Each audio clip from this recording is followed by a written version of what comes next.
김정순 74세. 그녀의 손바닥은 세월의 지도였다. 깊이 파인 주름 사이사이에는 50년 넘게 식당 일로 다져진 굳은 살이 박혀 있었다. 젊을 때부터 새벽 5시면 일어나 장 보러 가고 밤 10시가 넘어서야 집으로 돌아오는 하루하루를 살았다. 중국집에서 홀서빙을 하고 분식집에서 떡볶이를 끓이고 김밥집에서 단무지를 썰었다. 허리는 늘 아팠지만 참았다. 가족을 위해서라면 얼마든지 견딜 수 있었다.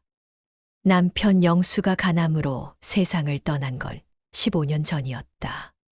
그때 큰아들 민철이는 대학교 2학년, 작은아들 민호는 고등학교 3학년이었다.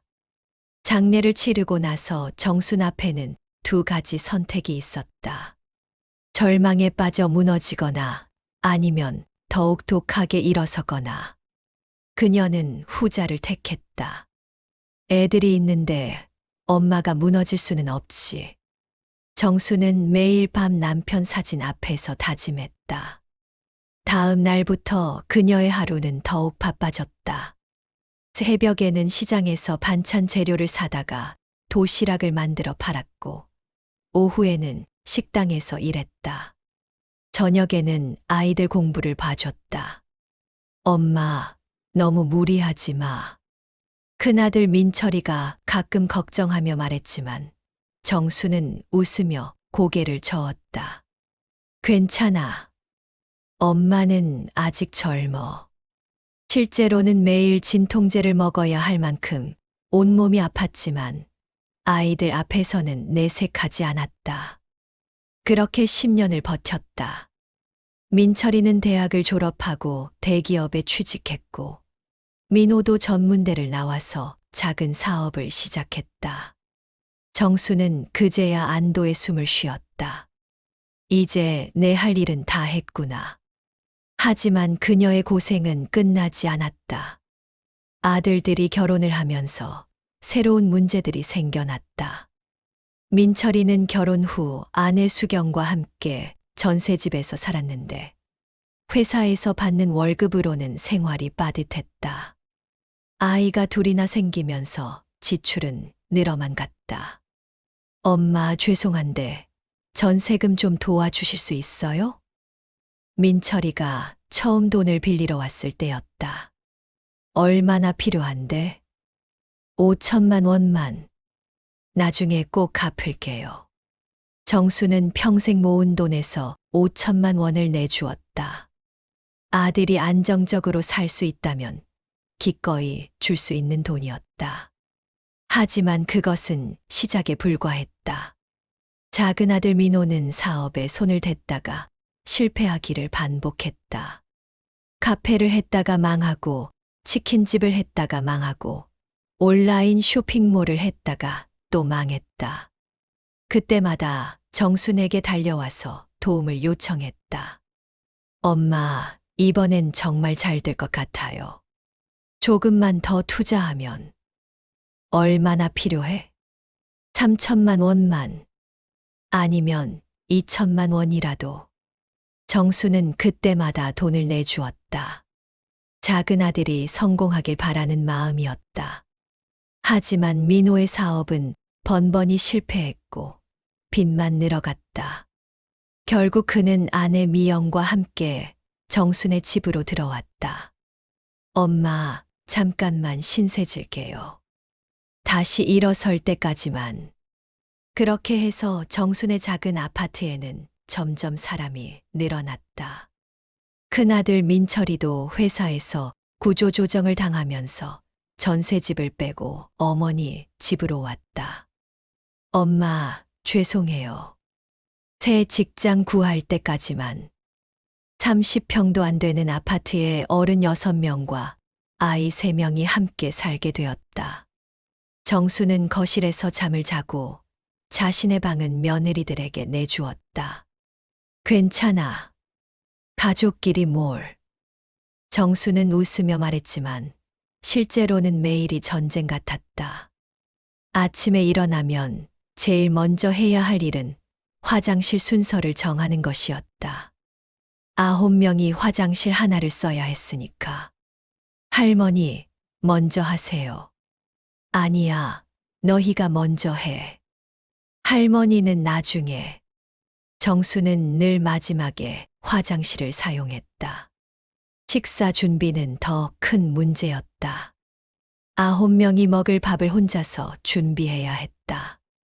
새벽 5시에 일어나서 밥을 짓고 국을 끓이고 반찬을 차려야 했다. 어머니, 저희가 도와드릴게요. 며느리들이 가끔 그렇게 말했지만 실제로는 도움이 되지 않았다. 오히려 부엌을 더 어지럽혀 놓고 가는 경우가 많았다. 됐어. 내가 하는 게 빨라. 정수는 혼자서 모든 걸 처리했다. 그런데 가장 힘든 건 따로 있었다. 며느리들의 눈치였다.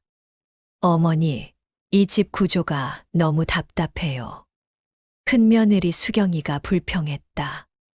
애들이 뛰어놀 공간도 없고 우리 부부만의 시간도 없어요. 작은 며느리 미영이도 거들었다. 맞아요. 어머니 집에서 오래 살면 애들 정서에도 안 좋을 것 같아요. 정수는 그런 말을 들을 때마다 마음이 무거워졌다. 자신의 집에서 눈치를 보며 살아야 하는 현실이 서러웠다. 하지만 더 충격적인 건 아들들의 태도였다.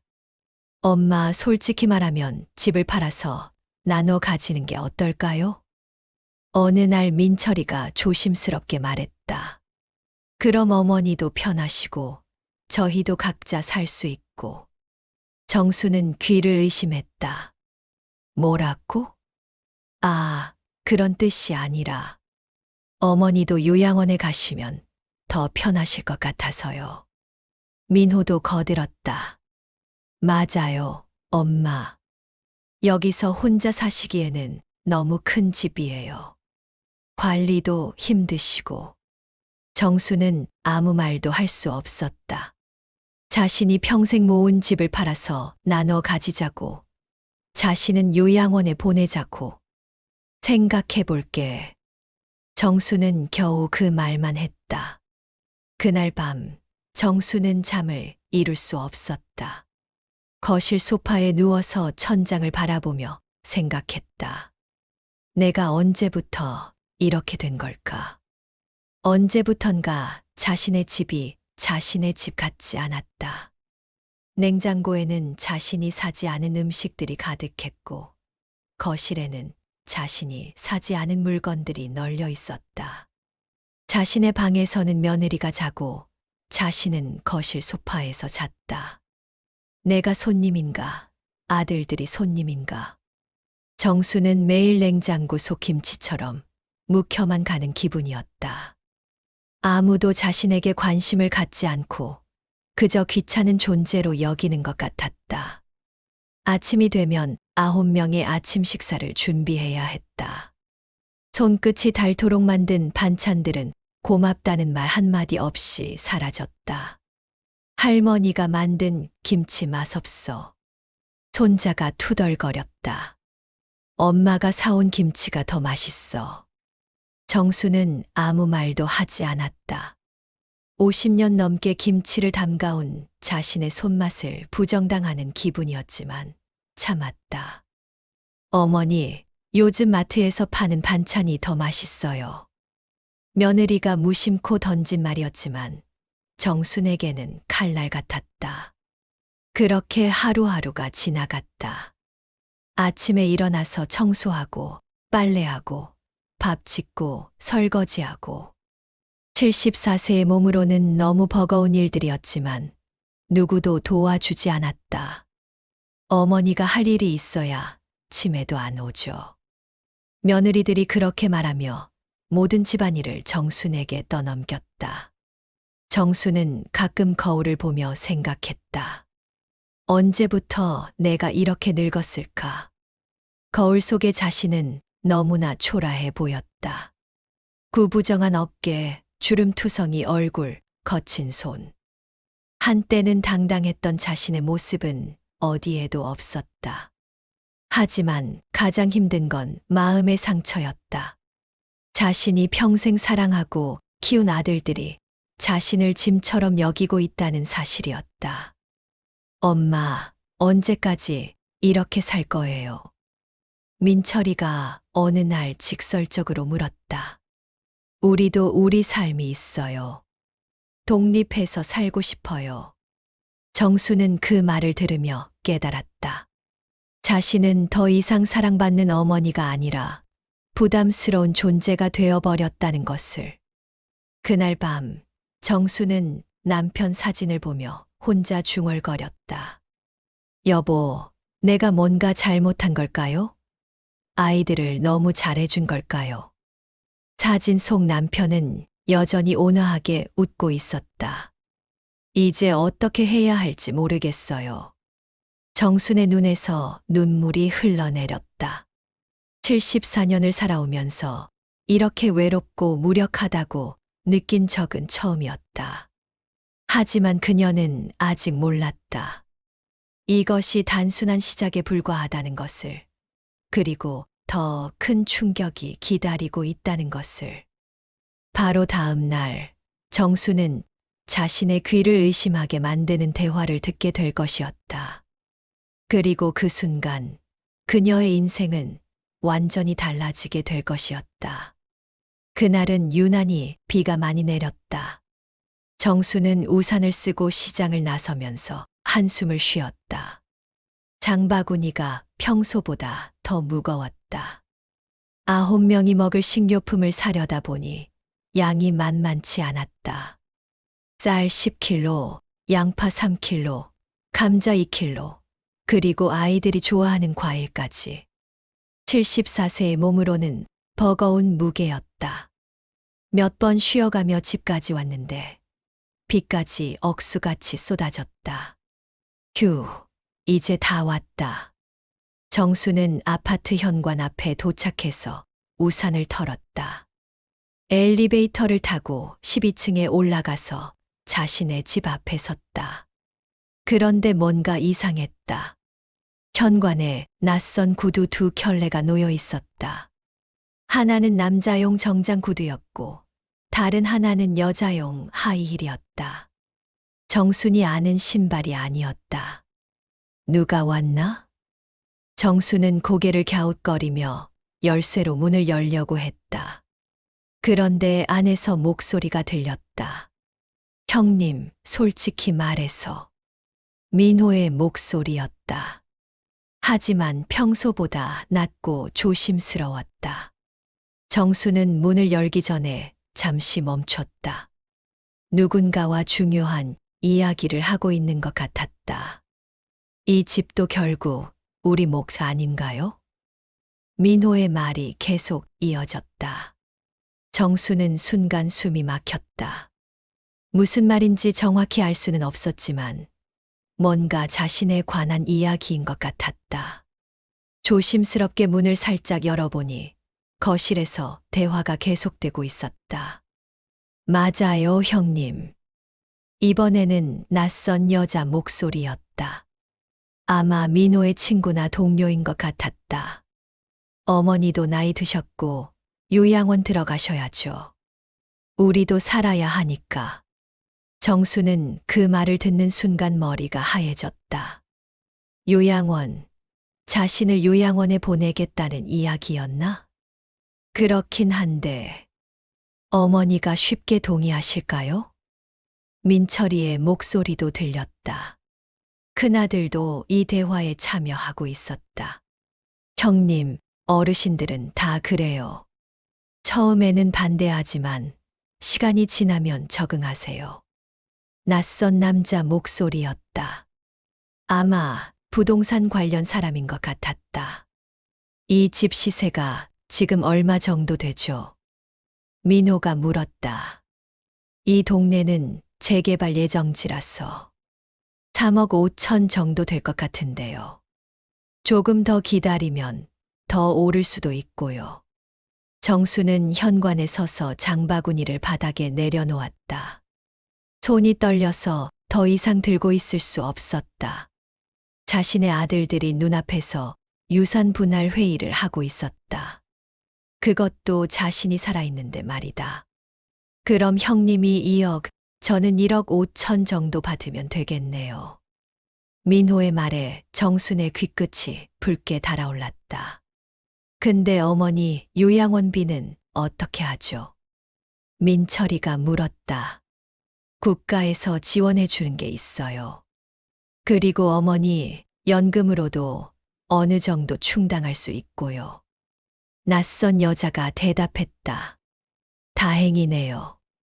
그럼 우리는 부담 없이 집을 처분할 수 있겠네요. 민호의 목소리에 안도감이 묻어났다. 정수는 숨을 죽이고 그들의 목소리를 계속 들었다. 자신이 더 이상 가족이 아니라 짐짝으로 취급되고 있다는 사실을 절감했다. 어머니는 언제 말씀드릴 거예요?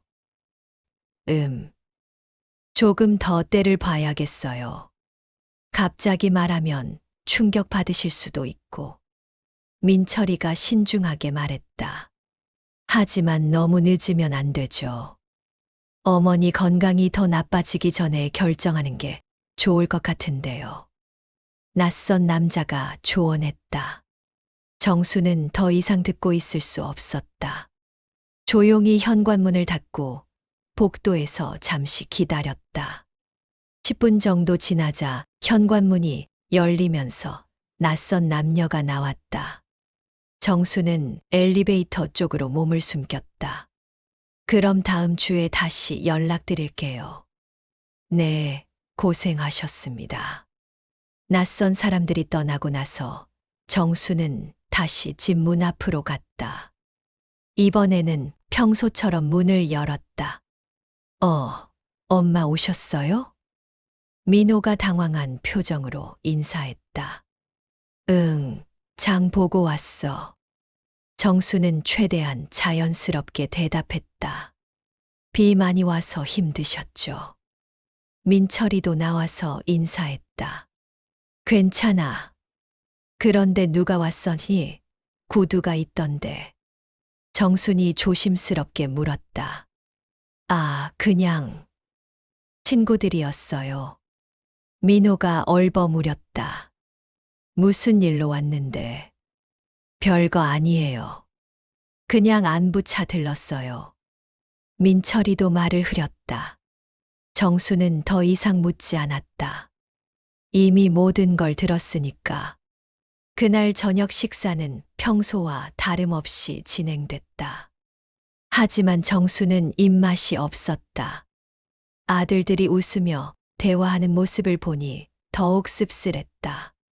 저 웃음 뒤에 그런 계획이 숨어 있었구나.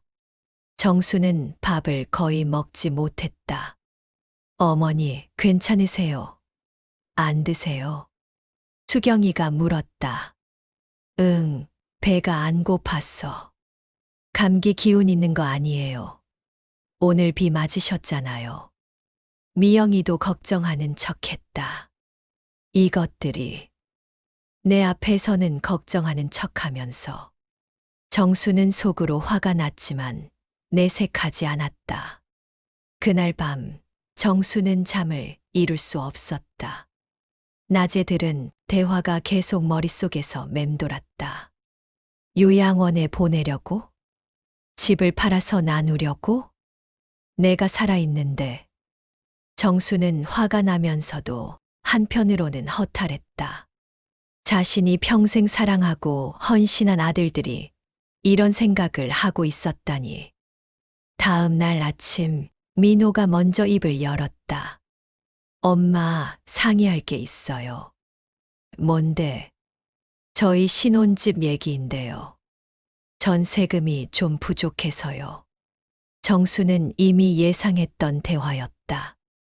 얼마나 필요한데? 5천만 원 정도요. 엄마가 보태주시면 안 될까요? 민호가 조심스럽게 말했다. 5천만 원? 네, 대신 이 집에서 잠깐만 같이 살면 되잖아요. 어차피 엄마 혼자 사시기에는 너무 큰 집이고. 정수는 민호의 말을 들으며 어제 들었던 대화를 떠올렸다. 이것도 결국 집을 차지하기 위한 수순이었구나. 어머니, 솔직히 말씀드리면. 미영이가 끼어들었다. 어차피 연세도 있으신데 혼자 사는 건 위험해요. 저희랑 같이 살다가 나중에 집 넘기시는 게 어떨까요?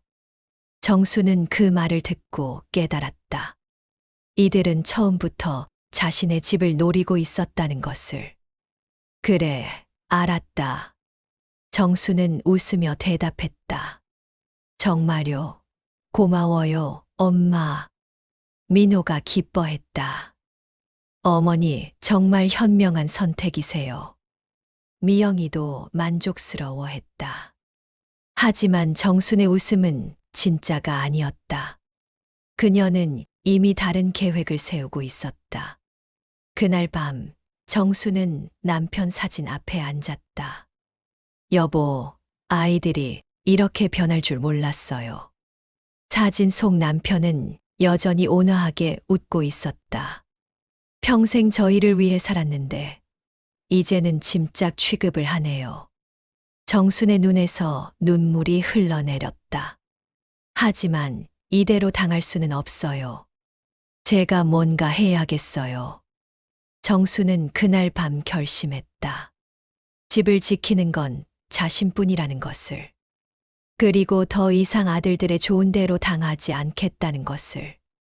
여보, 이제 저도 싸워보려고 해요. 74년을 살아왔는데 마지막에 이런 취급을 받을 수는 없잖아요. 정수는 이미 어떻게 할지 계획을 세우고 있었다. 아들들이 상상도 못할 일을 준비하고 있었다. 다음 날부터 정순의 행동은 조금씩 달라지기 시작했다. 겉으로는 평소와 같아 보였지만 내면에서는 큰 변화가 일어나고 있었다. 그리고 그 변화의 첫 번째 신호가 일주일 후에 나타날 것이었다. 정순이 결심을 굳힌 지 사흘이 지났다. 그 사이 그녀는 조용히 준비했다. 먼저 은행에 가서 통장 비밀번호를 바꾸고 집 현관문 비밀번호도 새로 설정했다. 아무도 모르는 숫자로. 새로운 비밀번호는 남편의 생일이었다. 1952만 315점, 영수가 태어난 날짜. 아들들이 절대 알 수 없는 숫자였다. 이상하게도 그들은 아버지 생일조차 기억하지 못했으니까. 정수는 또 다른 준비도 했다. 집 안의 모든 열쇠를 새로 바꿨다. 현관문 보조키도, 베란다 문키도 모두.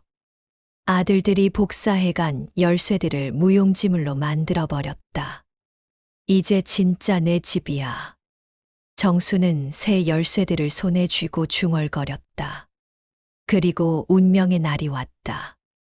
목요일 오후 3시경, 민호와 미영이가 대형마트에서 장을 보고 돌아왔다. 평소처럼 현관문 비밀번호를 눌렀다. 삐삐삐. 경고음이 울렸다.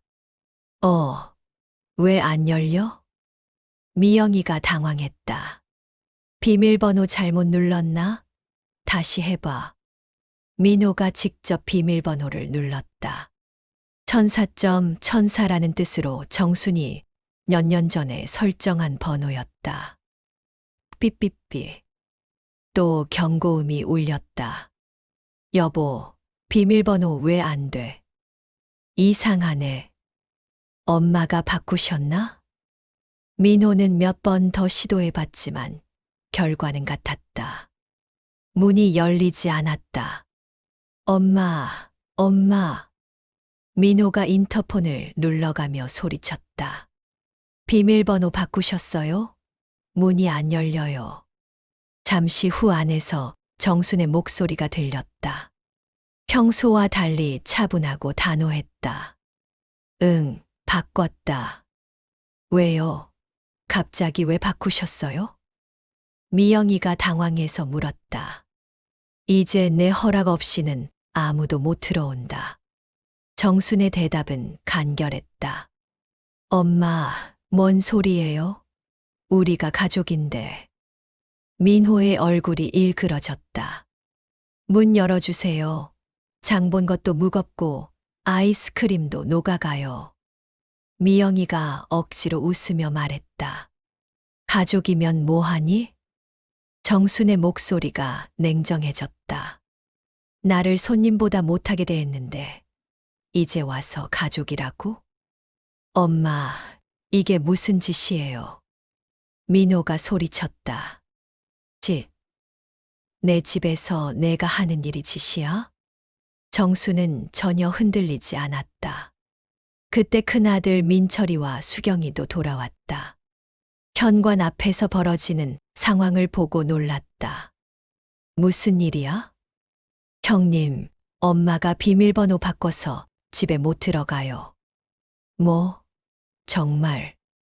민철이도 비밀번호를 눌러봤지만 역시 안 열렸다. 엄마, 저 민철이에요. 문 좀 열어주세요. 싫어. 정순의 대답은 단호했다. 우리가 뭘 잘못했는지 말씀해 주세요. 수경이가 애원하듯 말했다. 잘못. 너희가 한 일을 모른다고? 저희가 뭘 했는데요. 모르겠으면 집으로 가서 생각해봐. 정수는 인터폰을 꺼버렸다.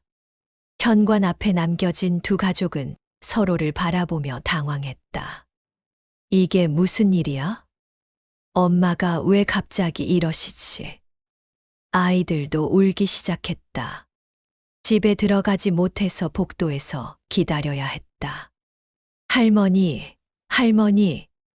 손자들이 문을 두드렸지만 정수는 나오지 않았다. 결국 두 가족은 각자의 처가와 친구 집으로 가야 했다. 하룻밤을 보낼 곳을 구하느라 온종일 헤맸다.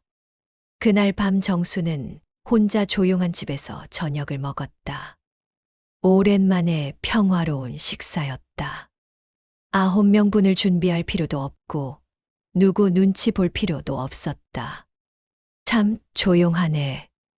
정수는 혼잣말을 했다. 그리고 냉장고 문에 종이를 붙였다. 이 집은 내 마지막 성정이다. 들어올 땐 주인 허락을 받아라. 다음 날 아침 아들들이 다시 찾아왔다. 이번에는 더 간절했다. 엄마, 제발 문 열어주세요. 우리 얘기 좀 해요. 할 얘기 없어. 엄마, 우리가 뭘 잘못했는지 알려주세요. 정말 모르겠어?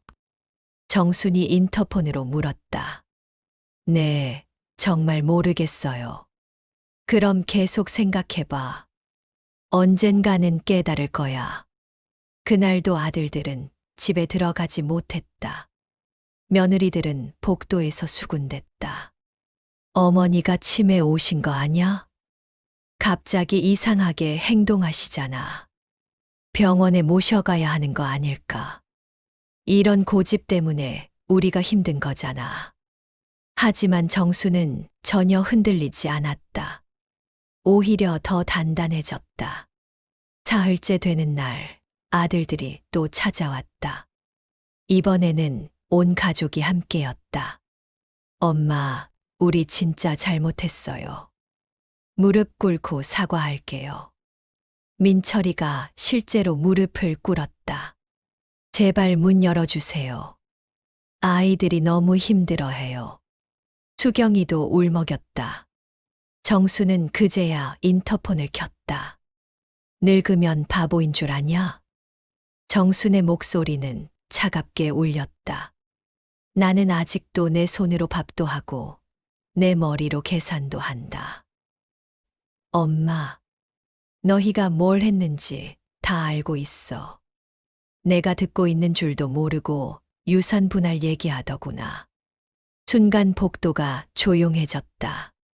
아들들의 얼굴이 하얗게 변했다. 그건 변명하지 마. 다 들었어. 정순의 목소리가 떨렸다. 3억 5천의 형님이 2억, 동생이 1억 5천. 나는 요양원 보내고. 마치 아들들은 아무 말도 할 수 없었다. 엄마, 죄송해요. 정말 죄송해요. 민호가 바닥에 엎드렸다. 이제는 내 집에서 내 마음대로 살겠다. 정순의 선언이 복도에 울려 퍼졌다. 너희가 내 집을 노리고 있는 걸 알았으니까 이제 절대 들여보내지 않겠다. 엄마, 그렇게 하시면 우리는 어떻게 살아요? 너희 다리로 걸어서 살아. 정수는 냉정하게 말했다. 내가 평생 그렇게 살았잖아. 남편 죽고 혼자서 너희 키울 때 누가 도와줬어. 내 다리로 뛰어다니며 돈 벌었어. 아들들은 할 말이 없었다. 그런데 너희는 뭐야? 커서는 내 집이나 노리고 앉아있고. 정순의 분노가 폭발했다. 74년을 살아오면서 이렇게 무시당한 적은 없었어. 그날 밤 정수는 또 혼자 저녁을 먹었다. 하지만 이번에는 마음이 시원했다. 이제야 내 집 같네. 정수는 거실을 둘러보며 만족했다. 아무도 자신을 방해하지 않는 조용한 공간. 자신만의 성청이었다. 며칠이 더 지났다. 아들들은 매일 찾아와서 사과했지만 정수는 문을 열어주지 않았다. 엄마, 제발 한 번만 기회를 주세요. 기회는 이미 많이 줬어. 너희가 버린 거지. 저희가 정말 잘못했어요. 다시는 그런 생각 안 할게요. 말은 누구나 할 수 있어. 정수는 더 이상 아들들의 말을 믿지 않았다. 한 주가 지나고 두 주가 지났다. 아들들은 점점 절망적이 되어갔다. 자신들이 의지하던 집이 완전히 차단되어 버렸으니까. 그런데 정수는 오히려 건강해지는 것 같았다. 9명의 식사를 준비할 필요가 없으니 몸이 훨씬 편했다. 스트레스가 줄어서인지 식욕도 좋아졌다. 혼자 사는 게 이렇게 좋은 줄 몰랐네. 정수는 매일 아침 라디오를 들으며 혼자 식사했다. 조용하고 평화로웠다. 반면 아들들은 점점 궁지에 몰렸다. 각자 임시 거처를 구해야 했고 생활비도 더 많이 들었다. 무엇보다 어머니의 집을 기대하던 모든 계획이 무너져 버렸다. 엄마가 정말 끝까지 안 열어주실까요? 글쎄요. 이번에는 진짜 화가 나신 것 같은데. 우리가 너무 심하게 했나? 그때 왜 그런 얘기를 했을까요? 아들들은 후회했지만 이미 늦었다. 정순의 마음은 이미 굳어져 있었다. 한 달이 지났을 때 동네 사람들 사이에서도 소문이 났다. 김 여사가 아들들을 집에서 내쫓았대. 정말, 왜? 아들들이 집을 팔아서 나눠 가지려고 했다는 소문이 있어. 어머, 그럼 당연히 화날 만하지. 이웃들은 대부분 정순의 편을 들었다. 자식들이 부모를 그렇게 대하면 안 된다는 게 일반적인 생각이었다. 김 여사 잘했어. 나라도 그랬을 거야. 요즘 자식들이 너무 버릇없어. 정수는 이런 반응들을 들으며 자신의 선택이 옳았다고 확신했다. 그리고 마침내 결정적인 순간이 다가왔다. 아들들이 마지막 카드를 꺼내들 때가 온 것이다. 정순이 집 비밀번호를 바꾼 지 2달이 지났다. 그동안 아들들은 매일같이 찾아와서 사과했지만 정순의 마음은 돌이 되어버린 것 같았다. 한 번 깨진 신뢰는 쉽게 회복되지 않았다. 겨울이 깊어질수록 아들들의 상황은 더욱 절망적이 되어갔다. 각자 임시 거처를 구해서 살고 있었지만 경제적 압박은 날로 심해졌다. 그해 12월 결정적인 사건이 터졌다. 먼저 작은 아들 민호에게 날벼락이 떨어졌다. 그가 마지막으로 시도했던 온라인 쇼핑몰 사업이 완전히 망하면서 채권자들의 독촉이 시작된 것이다. 민호 씨, 언제까지 이렇게 피할 거예요? 사채업자들이 그가 임시로 머물고 있던 처가집까지 찾아왔다. 조금만 더 시간을 주세요. 돈 마련하고 있어요. 시간 벌써 6개월째잖아요. 이자만 3천만 원 넘었어요. 민호의 빚은 눈덩이처럼 불어나 있었다. 원금 2억에 이자까지 합치면 거의 3억에 가까웠다. 다음 주까지 1억이라도 안 갚으면 정말 가만 안 둘 거예요. 사채업자들의 협박에 민호는 절망했다. 갚을 돈이 어디 있겠는가. 한편 큰아들 민철이도 비슷한 상황이었다. 회사에서 구조조정을 당한 후 새 직장을 구하지 못해서 대출 이자를 연체하고 있었다. 민철 씨, 3개월째 연체입니다. 이대로 가면 신용불량자가 됩니다. 은행에서 온 독촉 전화에 민철이는 식은땀을 흘렸다. 조금만 더 기다려주세요. 곧 취업할 예정이에요. 죄송하지만 더 이상 기다릴 수 없습니다. 담보로 잡힌 전세보증금 회수 절차에 들어가겠습니다. 민철이가 살고 있던 전세집마저 위험해졌다. 보증금 2억 5천만 원이 날아갈 위기였다. 두 아들은 절망적인 상황에서 서로 만났다. 형제가 함께 망하는 지경에 이른 것이다. 형님, 이제 정말 엄마한테 빌어야 할 것 같아요. 민호가 떨리는 목소리로 말했다. 엄마가 들어주실까? 집 문도 안 열어주시는데. 민철이도 절망적이었다. 그래도 우리가 정말 망하게 생겼다고 하면 혹시 모르잖아요. 집을 담보로 대출받자고 하면 더 화내실 거야. 하지만 다른 방법이 없어요. 민호의 말이 맞았다. 이제 정말 마지막 카드였다. 12월 15일, 눈이 내리는 추운 저녁이었다. 두 아들은 각자의 가족들과 함께 어머니 집 앞에 모였다. 총 8명이 현관 앞에 서 있었다. 엄마, 엄마. 민철이가 인터폰을 눌렀다. 누구야? 정순의 목소리가 들렸다. 민철이에요. 형제가 다 같이 왔어요. 뭐 하러? 급한 일이 있어서요. 제발 문 열어주세요. 정수는 잠시 고민했다. 아들들의 목소리에 절박함이 묻어나 있었다. 밖이 추우니까. 잠깐만 열어줄게. 정순이 문을 열자 아들들이 모두 들어왔다. 오랜만에 보는 가족들이었다. 하지만 모두 초췌해 보였다. 앉아. 정순이 거실을 가리켰다.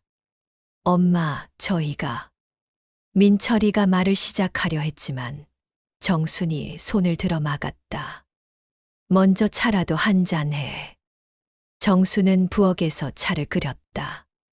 오랜만에 온 가족이 모인 자리였지만 분위기는 무겁기만 했다.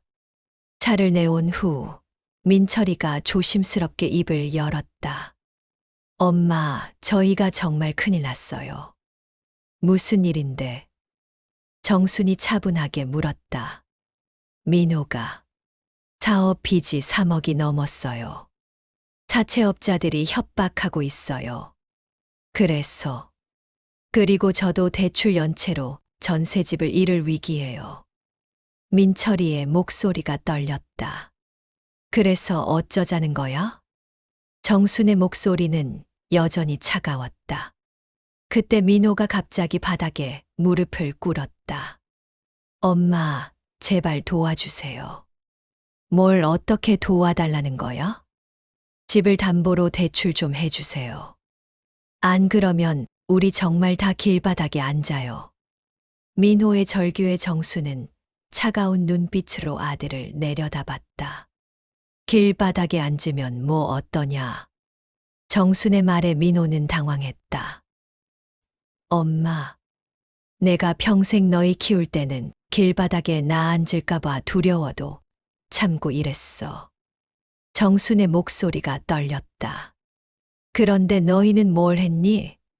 내 등에 기대어 산 것밖에 없잖아. 민철이도 무릎을 꿇으며 말했다. 엄마, 저희가 잘못했어요. 정말 잘못했어요. 이제 와서 잘못했다고? 정순이 두 아들을 번갈아 보았다. 너희가 내 집을 노리고 유산 분할 계획 세우고 있을 때는 언제고. 며느리 수경이가 울먹이며 끼어들었다. 어머니, 저희도 정말 살기 힘들어요. 아이들 생각해서라도. 정수는 수경이의 말을 단호히 잘랐다. 아이들 생각했으면 나를 이렇게 내몰지는 않았겠지. 어머니, 아이들 생각한다면서 할머니를 요양원에 보내려고 했잖아. 정순의 말에 모두가 고개를 숙였다. 엄마, 그건 정말 실수였어요. 민호가 사정했다. 실수, 3억 5천 원을 형님 2억, 동생 1억 5천으로 나누겠다는 게 실수야? 정순이 구체적인 금액까지 말하자 아들들은 아무 말도 할 수 없었다. 엄마가 다 듣고 있는 줄 몰랐지? 죄송해요. 정말 죄송해요. 민철이가 머리를 조아렸다. 이제 와서 죄송하다고 해서 뭐가 달라져? 정수는 일어서서 창가로 갔다. 너희가 내 집 팔아서 나눠 가지려고 했을 때 내 기분이 어땠을지 생각해봤니? 엄마, 74년을 살아오면서 내가 언제 무릎 꿇고 빌어본 적 있어?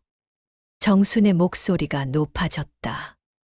남편 죽고 혼자 너희 키울 때도, 돈 없어서 굶을 뻔할 때도 무릎 꿇지 않았어. 아들들은 말이 없었다. 그런데 너희는 돈 떨어지니까 엄마한테 무릎 꿇고. 정순이 두 아들을 차례로 바라봤다. 너희가 무릎 꿇을 상대는 내가 아니야. 너희 자신이야. 무슨 말씀이세요? 너희가 지금까지 게으르게 살아온 것, 내 등에만 기대려고 한 것, 그걸 반성해야 한다는 뜻이야. 정순의 말이 가슴에 박혔다. 엄마, 그래도 혈육인데. 미영이가 눈물을 흘리며 말했다. 혈육이면 부모를 짐짝 취급해도 되는 거야? 정순이 반문했다. 혈육이면 어머니 집 팔아서 나눠 가져도 되는 거야. 미영이는 대답하지 못했다. 그때 손자 중 하나가 울기 시작했다.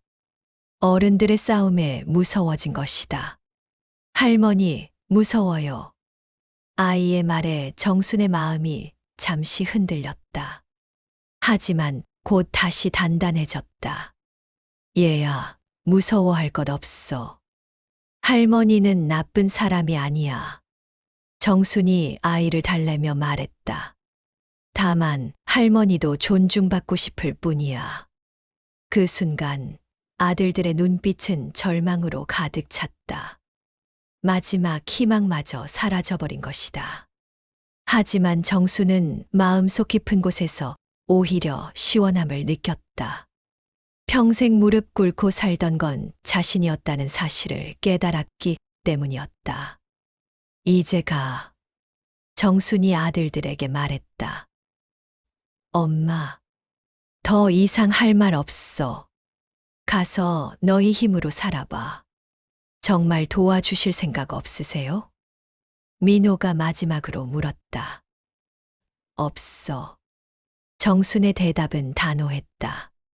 그럼 우리는 정말 망하는 거예요. 망하든 말든 그건 너희 일이야.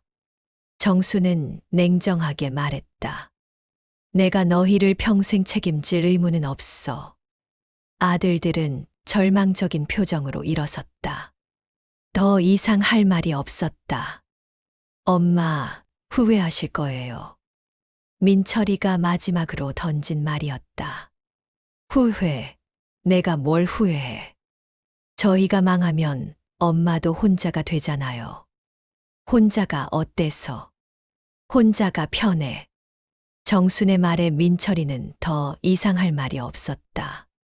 가족들이 모두 나간 후 정수는 혼자 앉아서 차를 마셨다. 손이 떨렸지만 마음은 오히려 평온했다. 이제야 진짜 내 집이 됐네. 정수는 혼잣말을 했다. 그날 밤 정수는 오랜만에 깊이 잠들었다. 더 이상 아들들 때문에 밤잠을 설칠 필요가 없었다. 그리고 그녀는 이미 다음 계획을 세우고 있었다. 정말로 혼자서도 잘 살 수 있다는 것을 보여줄 계획을. 아들들이 무릎을 꿇고 간 지 일주일이 지났다. 정수는 그 사이 많은 생각을 했다. 74년을 살아오면서 이렇게 홀로 중대한 결정을 내려야 하는 순간이 올 줄은 몰랐다. 하지만 이제는 확신이 섰다. 더 이상 아들들에게 기대할 수 없다는 것, 그리고 자신이 스스로를 지켜야 한다는 것. 그 주 화요일, 정수는 동네 은행을 찾았다. 주택연금에 대해 상담받기 위해서였다. 어르신 혼자 오셨어요?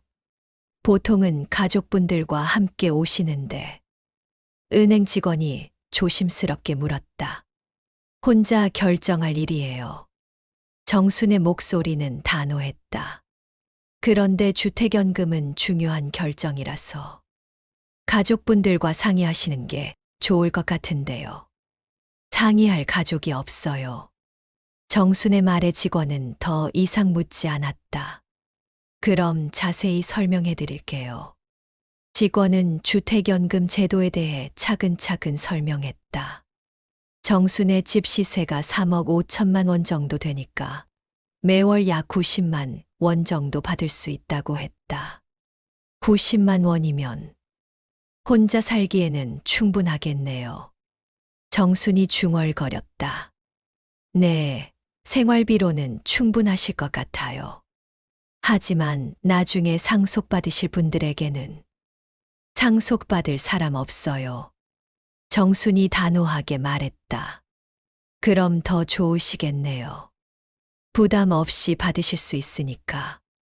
언제부터 받을 수 있어요? 서류 준비해서 신청하시면 다음 달부터 가능해요. 정수는 그 자리에서 신청서를 작성했다. 74년을 살아오면서 이렇게 시원한 결정을 내린 적이 없었다. 집으로 돌아오는 길에 정수는 가벼운 발걸음으로 걸었다. 드디어 자신만의 길을 찾은 기분이었다. 그런데 집 앞에 낯익은 차 한 대가 서 있었다. 민철이의 차였다. 또 뭐 하러 왔나? 정수는 한숨을 쉬며 집으로 들어갔다. 예상대로 민철이와 민호가 현관 앞에서 기다리고 있었다. 엄마, 어디 다녀오셨어요? 민철이가 물었다. 은행. 은행에서 뭘 하셨어요? 민호가 불안한 표정으로 물었다.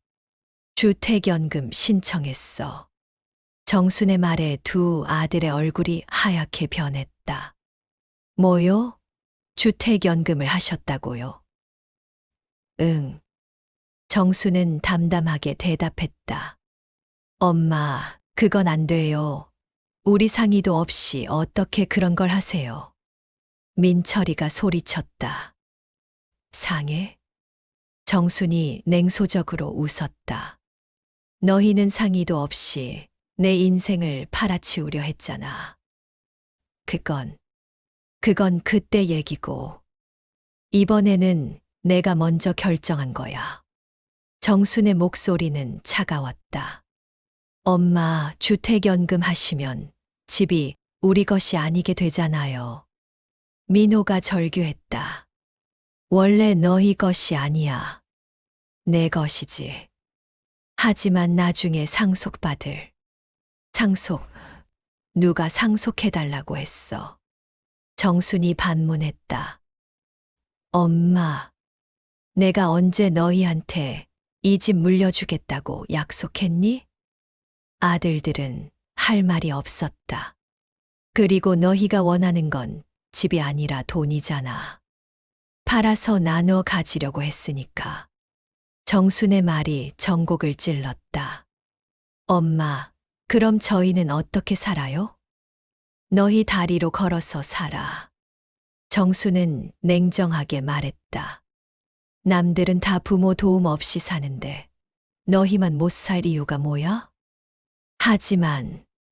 하지만은 없어. 이제 끝났어. 정수는 현관문을 열며 말했다. 들어가라. 더 이상 할 말 없어. 아들들이 떠나고 난 후 정수는 작은 쪽지에 글을 썼다. 집 비밀번호는 바꿀 수 있어도 엄마 마음의 비밀번호는 더 이상 열 수 없다. 그리고 그 쪽지를 냉장고 문에 붙였다. 자신의 마음을 다시 한번 확인하는 의미였다. 한 달 후 첫 번째 주택연금이 들어왔다. 통장에 찍힌 85만 원이라는 숫자를 보며 정수는 뿌듯함을 느꼈다. 이제 정말 독립이네. 정수는 혼자 중얼거렸다. 그 소식은 금세 동네에 퍼졌다.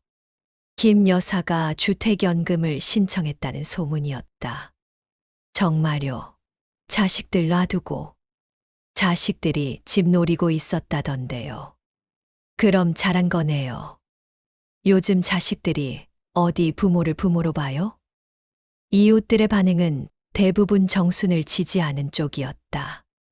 동네 슈퍼 사장 아주머니는 나도 그렇게 해야겠다며 고개를 끄덕였고, 옆집 할머니는 부모도 사람 대접받아야 산다고 말했다. 김 여사 용기 있게 잘 결정하셨어요. 아파트 경비 아저씨도 엄지를 치켜들었다. 요즘 같은 세상에 그렇게 해야 해요. 자식들한테 끌려다니면 안 되죠. 정수는 이런 반응들을 들으며 자신의 선택이 옳았다고 확신했다. 하지만 가장 큰 변화는 정순 자신에게 일어났다. 매일 아침 일어나면 혼자 차를 끓여 마시며 라디오를 들었다. 아무도 방해하지 않는 평화로운 시간이었다. 이제야 내 집이 진짜 내 집 같다. 정수는 매일 이렇게 혼잣말을 했다. 9명의 식사를 준비할 필요도 없고 누구 눈치를 볼 필요도 없었다. 하고 싶은 대로 하고 먹고 싶은 것을 먹고 보고 싶은 TV, 프로그램을 봤다. 이런 게 진짜 자유구나. 74년을 살아오면서 처음 맛보는 자유였다. 2달이 지나자 정순의 건강도 좋아졌다. 스트레스가 줄어서인지 잠도 잘 오고 식욕도 좋아졌다. 혼자 사는 게 이렇게 좋은 줄 몰랐네. 정수는 거울을 보며 웃었다. 얼굴에 생기가 돌아 보였다. 한편 아들들의 소식도 들려왔다. 민호는 결국 개인회생을 신청했고, 민철이는 새 직장을 구해서 조금씩 빚을 갚아가고 있다고 했다. 그래, 그렇게 사는 거야. 정수는 아들들이 스스로 살아가는 모습을 보며 오히려 안도했다. 어느 날 동네 복지관에서 연락이 왔다. 어르신, 시니어 모임에 참여해 보시겠어요? 시니어 모임요? 네, 비슷한 상황에 계신 어르신들끼리 모여서 이야기 나누는 모임이에요. 정수는 호기심이 생겼다. 첫 모임에 가보니 자신과 비슷한 경험을 한 어르신들이 많았다. 저도 자식들이 집 팔자고 해서 주택연금 했어요. 저는 아예 연락을 끊었어요. 혼자 사니까 오히려 편해요. 모두들 비슷한 이야기를 가지고 있었다. 요즘 자식들은 부모를 부모로 안 봐요. 우리 세대가 너무 헌신적으로 살았나 봐요. 이제라도 깨달은 게 다행이에요. 정수는 이런 대화를 나누며 자신이 혼자가 아니라는 것을 알았다. 우리가 잘못된 게 아니었구나. 정수는 확신을 가졌다. 3개월째가 되었을 때 뜻밖의 방문객이 있었다. 손자 중 하나인 준수였다. 할머니, 준수가 반갑게 인사했다. 어머, 준수야. 어떻게 왔어? 할머니 보고 싶어서요. 준수는 중학교 2학년이었다. 아직 어른들의 복잡한 사정을 다 이해하지는 못했지만 할머니를 그리워하는 마음은 진짜였다. 아빠, 엄마는? 몰래 왔어요. 할머니 혼자 계신다고 해서. 준수의 말에 정순의 마음이 따뜻해졌다. 그래, 들어와. 정수는 손자를 위해 간식을 준비했다. 오랜만에 누군가를 위해 음식을 만드는 것이었다. 할머니, 왜 아빠랑 삼촌을 안 만나세요? 준수가 조심스럽게 물었다. 그게 복잡한 일이 있어서. 아빠가 울었어요. 준수의 말에 정수는 잠시 멈췄다. 울었다고? 네, 할머니 생각하면서요. 정수는 복잡한 마음이 들었다. 하지만 곧 마음을 다잡았다. 준수야, 할머니가 나쁜 사람이 아니야. 알아요. 다만 할머니도 존중받고 싶을 뿐이야. 존중이 뭐예요? 소중하게 여기는 거야. 할머니를 소중한 사람으로 생각하는 거. 준수는 고개를 끄덕였다. 할머니는 항상 소중해요. 준수의 말에 정수는 눈물이 날 뻔했다. 고마워, 준수야. 준수가 간 후 정수는 생각에 잠겼다. 손자는 순수했다. 아직 어른들의 이해관계에 물들지 않았다. 언젠가는 이 아이도 이해할 거야. 정수는 자신의 선택이 옳았다고 다시 한 번 확신했다. 6개월이 지났을 때 정수는 새로운 취미를 시작했다. 동네 문화센터에서 하는 서예 교실에 등록한 것이다. 어르신, 뭘 쓰고 싶으세요? 강사가 물었다. 정수는 잠시 생각하더니 붓을 들었다. 자립. 자립이라는 글씨를 정성스럽게 썼다. 좋은 글씨네요. 의미도 좋고. 강사가 칭찬했다. 74년 만에 처음 써보는 글자예요. 정순이 웃으며 말했다. 그 글씨를 액자에 넣어서 거실에 걸어두었다. 매일 그 글씨를 보며 자신의 선택을 되새겼다. 1년이 지났다. 정순의 삶은 완전히 달라져 있었다. 건강도 좋아졌고 마음도 평온해졌다. 무엇보다 자신감이 생겼다. 나도 할 수 있구나. 정수는 매일 이런 생각을 했다. 어느 날 동네에서 만난 이웃이 말했다. 김 여사, 요즘 정말 젊어 보이세요. 그래요? 네, 얼굴에 생기가 돌아요. 혼자 살아서 그런가 봐요. 정순이 웃으며 답했다. 정말 잘 결정하신 것 같아요. 저도 용기 좀 배우고 싶어요. 이웃의 말에 정수는 뿌듯함을 느꼈다. 그날 저녁 정수는 일기를 썼다. 오늘로 주택연금 받은 지 1년이 되었다. 처음에는 불안했지만 이제는 확신한다. 내 인생에서 가장 잘한 결정이었다고. 74년을 살아오면서 이렇게 자유롭고 당당하게 산 적이 없었다. 아들들이 언젠가는 이해할 날이 올까 잘 모르겠다. 하지만 중요한 건 내가 나를 지켰다는 것이다. 정수는 펜을 내려놓고 창밖을 바라봤다. 별이 반짝이는 밤하늘이 보였다. 여보, 제가 잘하고 있는 거죠. 정수는 남편 사진을 바라보며 혼잣말했다. 사진 속 남편은 여전히 온화하게 웃고 있었다. 다음 날 아침 정수는 평소처럼 라디오를 켜고 차를 끓였다. 이제야 내 집이 진짜 내 집 같다. 이 말을 하는 것이 이제 일상이 되었다. 그리고 정수는 알고 있었다. 자신이 내린 선택이 단순히 개인적인 결정이 아니라는 것을. 많은 시니어들에게 용기를 주는 메시지라는 것을. 나이 들었다고 해서 자식들에게 무조건 휘둘릴 필요는 없다는 것. 집과 재산은 단순한 돈이 아니라 평생의 노동과 희생이 담긴 결과물이라는 것.